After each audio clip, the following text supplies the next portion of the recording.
भैया वोट चोरी पे क्या कहना चाहेंगे आप? वोट चोरी पे आपको समझना है, देखिए वोट आप ऐसे समझिए, इसको हम आसान तरीके से आपको समझाते हैं।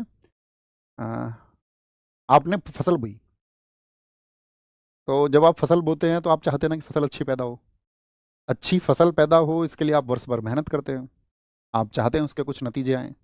अब उसके जो नतीजे आने हैं, अब आपका जो फल है वो यानी कि जो आपने अनाज पैदा किया उसको कोई लेके भाग जाए, तो यानी कि देखिए लोकतंत्र की सबसे बड़ी शक्ति क्या है? लोकतंत्र की सबसे बड़ी शक्ति है वोट। और सबसे बड़ी शक्ति यदि वोट है और उस वोट को चोरी कर लिया जाए, तो यानी कि आपकी शक्ति आपसे छीन ली गई है।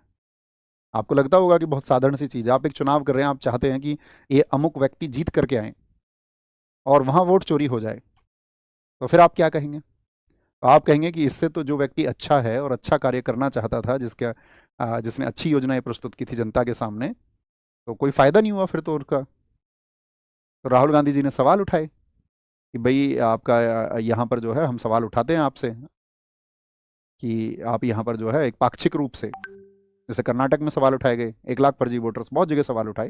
हालांकि इलेक्शन कमीशन ने अभी उनसे जवाब मांगा है इस बात पर कि भाई इस बात के प्रूफ दो, है ना, उनको उल्टे प्रूफ दो कि यहाँ पर आप जो कह रहे हैं, आप जो आरोप लगा रहे हैं वो सच्चे हैं, तो वो प्रूफ मांगे हैं, आगे वो देंगे डेटा को उसको।